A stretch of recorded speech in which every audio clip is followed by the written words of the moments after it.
Nah, dengan kemampuan itu Ymir pun mampu mengarahkan kekuatan Attack Titan untuk diberikan kepada Eren sebagai pengguna terakhir.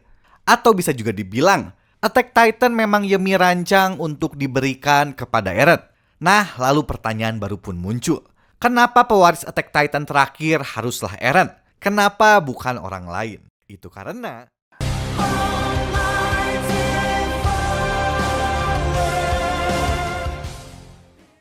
terima kasih udah klik video ini dan selamat datang di Zona Merah. Di video ini gue akan membongkar seluruh misteri-misteri penting tentang Ymir Fritz. Dan pastinya bakalan nyerempet dikit ke ending Attack on Titan nanti. Jadi buat kalian yang gak baca manganya dan gak mau kena spoiler, bisa langsung di skip aja videonya.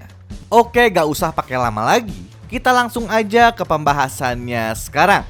Let's go!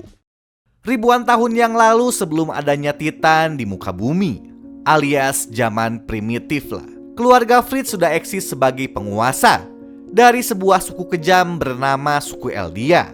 Nah, saking kejamnya, suku Eldia ini seringkali menyerang dan menjarah suku atau desa lain yang dianggap berlawanan dengan mereka. Ya, intinya suku Eldia ini bisa dikatakan radikal banget lah pokoknya. Dan sekitar 2000 tahun yang lalu sebelum Eren dan kawan-kawan lahir, atau 1003 tahun sebelum tahun pertama pada kalender yang digunakan Attack on Titan. Pada saat itu Ymir bukanlah siapa-siapa. Bahkan dia pun belum memiliki marga Fritz di belakang namanya. Ymir hanyalah seorang gadis kecil yang kebetulan saat itu desanya diserang oleh gerombolan orang-orang dari suku Eldia. Nah, akibat penyerangan itu desa Ymir pun akhirnya hancur terbakar dan orang tuanya pun ikut tewas. Sedangkan Ymir yang tertangkap akhirnya dijadikan budak. Dan suku Eldia pun saat itu dengan tega memotong lidah para budak, termasuk Ymir. Nah, di sini plot twistnya, geng. Setelah menjadi budak dari suku Eldia, tiba-tiba saja Ymir mencintai pemimpin dari suku Eldia itu sendiri yang bernama Raja Fritz. Ya, memang cukup membingungkan. Terlebih lagi Raja Fritz ini merupakan seseorang yang membuat kehidupan Ymir menjadi sengsara. Dan setelah gue mencari beberapa info, akhirnya gue menemukan dua teori paling masuk akal mengenai hal tersebut. Teori yang pertama, karena Ymir sendiri mungkin saja terkena efek Stockholm Syndrome, yaitu sebuah kondisi yang dimana para sandera mengalami gangguan psikologis dan mulai memiliki rasa kasih sayang terhadap pelaku penyanderaan. Dan pemimpin dari penyanderaan yang dilakukan oleh suku Eldia, siapa lagi kalau bukan Raja Fritz? Ya, awalnya sih gue berpikiran seperti itu. Hingga akhirnya muncullah teori yang kedua, yaitu Ymir sudah menganggap kalau suku Eldia adalah bagian dari keluarganya sendiri dan satu-satunya tempat yang dia bisa sebut dengan sebutan rumah. Nah, nampaknya saat ini Ymir pun sudah memaafkan kesalahan Raja Fritz di masa lalu. Dan sekarang dia mulai mengagumi Raja Fritz karena telah memberinya tempat. Hingga akhirnya kekagumannya itu berubah menjadi cinta. Tapi sayangnya kelakuan random Ymir pun tidak berhenti sampai di sana. Dia tiba-tiba saja dengan berani melepaskan seekor babi ternak milik suku Eldia. Nah, kejadian ini pun sontak membuat banyak fans AOT bertanya-tanya kenapa Ymir dengan nekat melakukan hal tersebut. Karena hingga ending cerita pun misteri itu masih belum terpecahkan. Dan setelah gue riset beberapa info, akhirnya gue lagi-lagi menemukan dua teori yang bisa menjawab misteri tersebut. Teori yang pertama, karena Ymir sendiri ingin terbebas dari perbudakan. Hanya saja karena dia tidak mungkin bisa mendapatkan kebebasan itu, Ymir akhirnya membebaskan seekor babi yang dia anggap sebagai cerminan dari dirinya sendiri, dengan harapan Ymir nantinya bisa merasakan arti dari sebuah kebebasan. Dan teori yang kedua, Ymir hanya ingin mendapatkan perhatian dari orang yang dia cintai, yaitu Raja Fritz. Dan itulah satu-satunya cara agar Ymir bisa mewujudkan impiannya itu. Oke, next. Hingga akhirnya Raja Fritz pun mengetahui salah satu babinya tiba-tiba saja menghilang. Dan untuk mengungkap pelaku dari kejadian tersebut, Raja Fritz akhirnya mengancam akan mencungkil salah satu mata dari para budaknya apabila tidak ada satupun orang yang mengaku. Sontak para budak lain yang mengetahui kejadian yang sebenarnya akhirnya menyalahkan Ymir atas tindakannya itu. Nah, mengetahui Ymir adalah pelakunya, Raja Fritz pun memutuskan untuk menghukum Ymir dengan cara membebaskannya dan dijadikan sebuah objek perburuan. Singkat cerita, dengan badan penuh luka, Ymir akhirnya berusaha melarikan diri dari kejaran para pasukan suku Eldia ke tengah hutan. Dan tanpa sengaja di sana dia menemukan sebuah pohon besar. Yang uniknya di bawah pohon tersebut terdapat sebuah lubang yang kemudian dimanfaatkan oleh Ymir untuk bersembunyi. Hanya saja, ketika masuk ke dalam pohon tersebut, Ymir tiba-tiba terperosok jatuh ke dalam sebuah kolam besar. Ya, semacam kolam bawah tanah gitulah. Nah, karena tidak bisa berenang, Ymir pun akhirnya tenggelam semakin dalam. Dan di sanalah tiba-tiba sebuah makhluk kuno bernama Halusigenia muncul, lalu menempel ke dalam tulang punggungnya. Setelah kejadian itu, tiba-tiba Ymir pun mendapatkan kekuatan Titan. Kekuatan inilah yang pada akhirnya nanti membuat dunia berada dalam kekacauan. Oke, lanjut. Sayangnya, walaupun sudah mendapatkan kekuatan yang sangat besar, Ymir tidak menggunakan kekuatan tersebut untuk membalas dendam. Malah sebaliknya, kepribadian Ymir yang sudah terbentuk sebagai seorang budak membuatnya patuh pada segala perintah dari Raja Fritz, sekaligus orang yang paling dia cintai. Hingga akhirnya kekuatan Titan Ymir itu pun dimanfaatkan Raja Fritz untuk berbagai macam hal, seperti membajak tanah, membuka jalan, membangun infrastruktur dan juga senjata perang untuk menaklukkan bangsa-bangsa lain, terutama bangsa Marley yang menjadi bangsa paling dikdaya saat itu. Ya, kejadian ini berlangsung kurang lebih selama 8 tahun. Dan pada akhirnya, suku Eldia pun berkembang dengan sangat pesat, lalu berevolusi menjadi sebuah kekaisaran. Oke, next. Setelah Ymir menjadi remaja, Raja Fritz akhirnya memberikan sebuah hadiah kepada Ymir atas jasa-jasanya itu. Dan hadiah itu adalah Ymir diberikan kehormatan untuk mengandung anak-anak si Raja Fritzman. Lalu setelah menjadi istri Raja Fritz, secara resmi Ymir pun menjadi bagian dari keluarga Fritz. Dan akhirnya dia memiliki marga yang sama seperti suaminya, yaitu Ymir Fritz. Dan dari hubungannya bersama Raja Fritz, Ymir juga dikaruniai 3 orang putri, yaitu Maria, Rose, dan Sina. Ya, walaupun selama pernikahannya itu Raja Fritz masih menganggap Ymir sebagai seorang budak dibandingkan seorang istri, tapi Ymir masih tetap tulus mencintai dan juga merawat Raja Fritz. Tahun 990 sebelum tahun pertama, atau 13 tahun setelah Ymir mendapatkan kekuatan Titan. Saat ini Kekaisaran Eldia sudah berhasil menaklukkan bangsa-bangsa lain di bawah kekuasaannya, dan juga memiliki kekuatan perang yang tidak tertandingi. Hanya saja, rasa kebencian dari pihak musuh yang kalah pun masih tetap ada. Hingga suatu saat ketika sekelompok tentara Marley yang menyerah sengaja dibawa untuk bersujud di hadapan Raja Fritz, tiba-tiba salah seorang dari mereka berusaha untuk membunuh Raja Fritz dengan cara melempar tombak. Nah, kebetulan Ymir yang saat itu sedang berada di sampingnya dengan cepat menerjang tombak tersebut dengan badannya.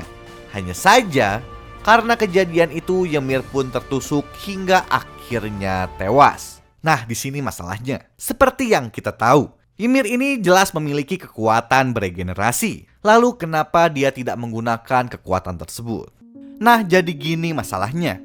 Walaupun mencintai Raja Fritz, tapi Ymir pun menyadari kalau tindakan Raja Fritz selama ini adalah kesalahan. Raja Fritz sudah membantai banyak orang dengan kekuatan Titan demi membuat suku Eldia semakin berjaya.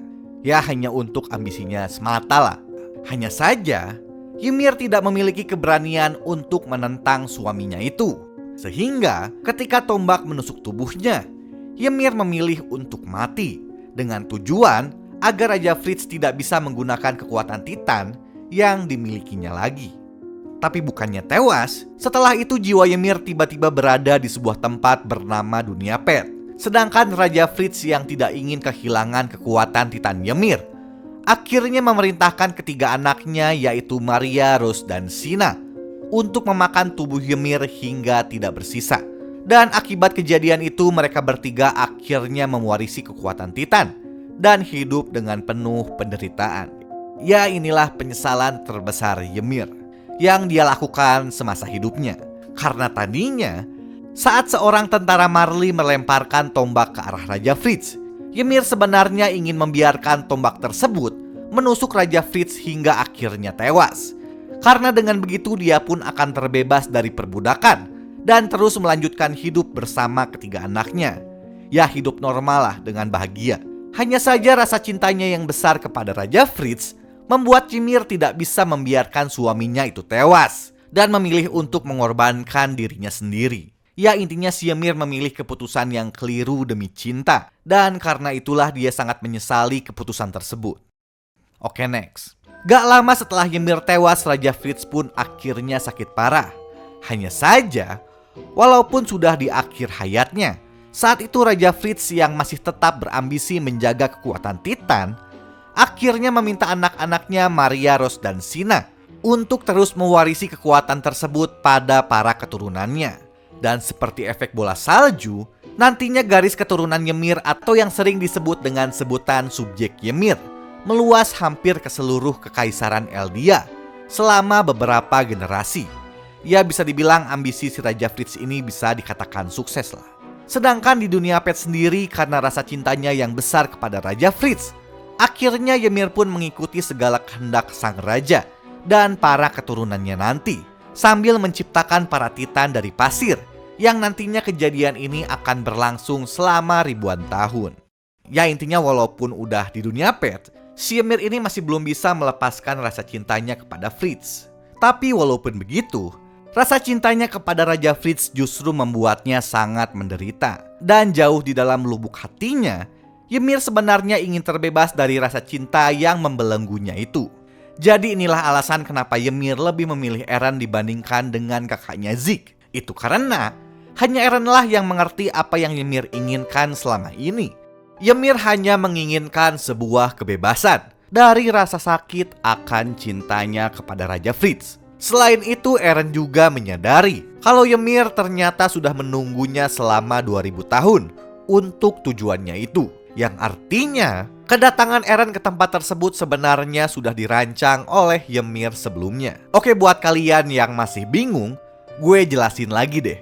Skenario apa yang sudah dibuat Ymir sampai akhirnya bisa bertemu dengan Eren. Oke, jadi gini geng. Seperti yang kita tahu, setelah Ymir tewas, kekuatan Titannya itu diwarisi kepada ketiga anaknya, yaitu Maria, Rose, dan Sina. Dan setelah ketiga anaknya ini tewas secara bersamaan, Ymir kemudian membagi kekuatan Titannya menjadi 9 bagian, atau yang sering kita kenal dengan sebutan Titan Shifter. Nah, di sini kenapa gue bisa tahu mereka bertiga tewas secara bersamaan? Karena gue yakin saat itu Maria, Rose, dan Sina belum mengetahui tentang kutukan Ymir. Dan kutukan Ymir ini pun mulai terkenal setelah kematian dari mereka bertiga. Karena seperti yang kita tahu, mereka bertiga memakan tubuh Ymir secara bersamaan. Oke, lanjut. Dan dari ke-9 Titan itu, Ymir juga menciptakan Attack Titan yang merepresentatifkan keinginan Ymir untuk bebas. Dan di sini pertanyaan baru pun muncul. Kenapa Ymir hanya menciptakan ke-9 Titan Shifter? Ya, kenapa nggak 12 aja? Atau mungkin lebih banyak? Ya, jawabannya, itu semua adalah rencana Ymir. Ymir sudah memikirkannya secara matang-matang. Dan ke-9 Titan itu pun gue yakin mempunyai peran masing-masing. Dan kemungkinan besar Isayama juga mengambil konsep tersebut dari pohon Yggdrasil dalam mitologi Norse. Hanya saja berbeda dengan ke-8 Titan Shifter lainnya. Pewaris Attack Titan memiliki kemampuan untuk melihat ingatan masa depan dari para pewarisnya kelak. Atau bisa juga dikatakan saling berbagi ingatan lah. Nah, dengan kemampuan itu Ymir pun mampu mengarahkan kekuatan Attack Titan untuk diberikan kepada Eren sebagai pengguna terakhir. Atau bisa juga dibilang, Attack Titan memang Ymir rancang untuk diberikan kepada Eren. Nah, lalu pertanyaan baru pun muncul. Kenapa pewaris Attack Titan terakhir haruslah Eren? Kenapa bukan orang lain? Itu karena hanya kisah cinta antara Eren dan Mikasa lah yang dapat membuat Ymir terbebas dari rasa sakit akan belenggu cintanya kepada Raja Fritz. Oke, gue bahas lebih detail lagi deh. Walaupun Ymir sengaja mengarahkan kekuatan Attack Titan kepada Eren, tapi Eren bukanlah orang yang bisa membebaskan Ymir dari belenggu cintanya kepada Raja Fritz dan juga membebaskannya dari rasa penyesalan. Karena sebenarnya orang yang Ymir tunggu-tunggu selama 2000 tahun lamanya adalah Mikasa. Dan hanya Mikasa lah seseorang yang bisa melepaskan Ymir dari belenggu cintanya itu. Karena saat di dalam dunia pet, Ymir dapat mengetahui takdir masa depan dari para keturunannya kelak. Nah, dari situ, Ymir pun menemukan salah seorang keturunannya yang kebetulan juga memiliki takdir yang hampir sama dengannya. Dan keturunannya itu adalah Mikasa. Sama seperti Ymir, Mikasa juga terjebak dengan belenggu cinta yang membuatnya selalu mengikuti perkataan orang yang dia cintai, yaitu Eren, mau benar ataupun salah. Sedangkan Eren sendiri lebih mementingkan ambisinya dibandingkan membalas rasa cinta Mikasa kepadanya. Tapi sayangnya Mikasa adalah keturunan Ymir yang akan lahir selama 2000 tahun mendatang. Jadi selagi menunggu kelahiran Mikasa, Ymir terus menjalankan tugasnya sebagai budak keluarga kerajaan sambil perlahan-lahan menjalankan rencananya. Ya, sebenarnya keinginan si Ymir ini simpel sih. Ymir ingin melihat Mikasa yang dianggap sebagai cerminan dirinya sendiri mampu menghabisi orang yang paling dia cintai, yaitu Eren. Oleh karena itu, Ymir membuat Eren seolah-olah menjadi seorang monster yang jahat, seperti Raja Fritz dulu.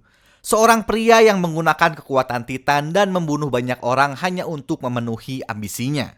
Dan apabila Mikasa mampu melakukan apa yang tidak bisa Ymir lakukan di masa lalu, maka Ymir pun dapat terbebas dari belenggu cintanya kepada Raja Fritz dan rasa penyesalannya di masa lalu. Nah, apabila semua itu sudah tercapai, Ymir pun akan menghilangkan seluruh kekuatan Titan dari para keturunannya, sekaligus menghilangkan penderitaan yang sudah berlangsung selama ribuan tahun. Ya, inilah kisah percintaan dua umat manusia yang ditakdirkan tidak bisa hidup bersama. Ya, cukup menyedihkan lah. Cuman ada satu pertanyaan yang sampai sekarang masih belum bisa gue pecahkan. Jadi si Mikasa ini endingnya married sama siapa sih? Atau sampai tua gak married demi si Eren? Buat kalian yang tahu jawabannya bisa tulis aja di komentar. Oke, terima kasih buat kalian yang udah ngikutin video ini dari awal sampai akhir. Ketemu lagi di video gue selanjutnya. Ciao.